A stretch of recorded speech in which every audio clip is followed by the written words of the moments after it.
On September 6, 1913, 12 black men were imprisoned at a Texas prison farm, were locked in an underground cell as punishment for not picking cotton fast enough. With little ventilation and scorching heat, 8 of them suffocated to death. This tragic event was a direct result of a brutal convict leasing system, which re-enslaved black men under the guise of prison labor. It's a chilling reminder of how the justice system was weaponized against black communities after slavery. Today we uncover the truth behind this forgotten tragedy and the system that made it possible. On behalf of Akuno Senko for Bay, you know what I'm saying? Jay, where you at? We're trying to help our people elevate. Hope. H-O-P-E. We're giving them hope. We doing what we gotta do, you know. Every day, one step at a time, man. We gonna make it happen. Helping our people elevate. Yeah. Sometimes I practice focus, thought, and meditate. I'm trying to come with other ways to help our people elevate and seeking knowledge, make me levitate. The lifted mental state is what results from how we orchestrate. This for the family's sake. Let's self-reflect and self-evaluate. And every day, make sure the steps you take, you calculate. Receive a master's fate. I know I can't exist without the hate, but that's okay. I balance that with higher self today. Success is on this way, and after that, my flesh can pass away.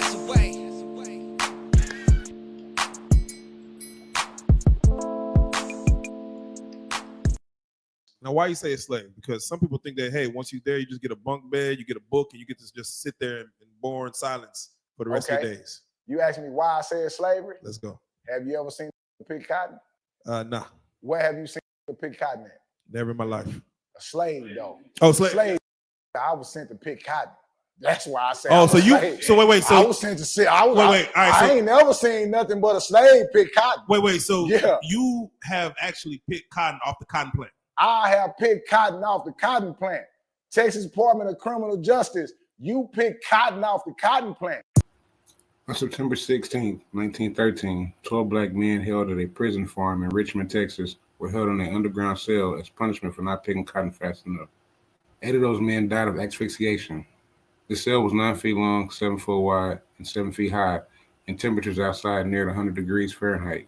The only ventilation in the cell came from 4 small holes connected to pipes in the ceiling that were just large enough to admit a quarter. The next day, inspectors found that one of the holes had been plugged. Accused of laziness and picking cotton while being forced to work on a prison farm, all 12 men were left in this cramped cell overnight. 3 of the surviving men explained that they were each able to position themselves by one of the 3 working holes in the ceiling.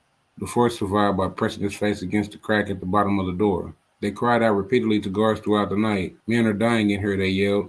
The prison guards ignored them, claiming that it was always the case for prisoners confined as the men were to make such cries. Early the next morning, when the guard on duty heard the men shouting that one of them was dead, he opened the cell and had 2 of the prisoners removed from the dead bodies.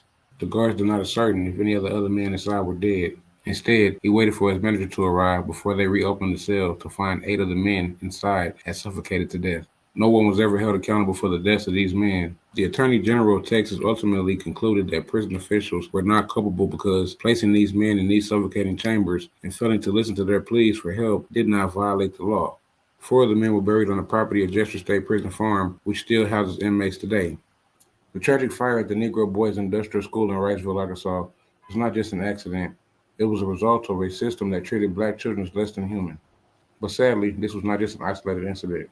Throughout history, black youths have been victims of racial violence, neglect, and outright murder, often with little to no justice. And while many of these stories have been buried or ignored, they deserve to be remembered. Let's take a look at other cases where black children and young people suffer similar fates, forgotten by history but never forgotten by those who seek the truth. The 1955 death of Emmett Till. What happened? 14-year-old Emmett Till was brutally lynched in Mississippi after being falsely accused of whistling at a white woman. Why does it relate? Like the boys in the Wrightsville fire, Till was a black child caught in a system that offered him no protection. His murderers were never held accountable. The 1930 Arthur G. Dozier School for Boys Abuse and Death. But what happened? In Florida, this reform school for boys operated like a prison camp where black children were tortured, forced into labor, and in many cases killed. Why it relates? Over 55 unmarked graves were later discovered on the site, proving a history of neglect, abuse, and hidden deaths similar to the Wrightsville fire. The 1963 Alabama church bombing. What happened? The 16th Street Baptist Church bombing in Birmingham, Alabama was carried out by KKK, killing 4 black girls attending Sunday school. Why it relates? This was another case where black children were targeted and killed, and justice was delayed for decades. The 1921 Tulsa Race Massacre. What happened? In Tulsa, Oklahoma, a thriving black community known as Black Wall Street was burned to the ground by white mobs. Hundreds of black people were killed. Why does it relate? Like the Wrightsville fire, black people were burned alive in a horrific act of violence, and the truth was covered up for decades. And last, the 1969 death of Fred Hampton. What happened? The young Black Panther leader was assassinated by the FBI and Chicago police while he was sleeping in his home. Why does it relate? Fred Hampton was only 21 years old, close to the age of the boys in the Wrightsville fire, and his death was another case of institutional murder.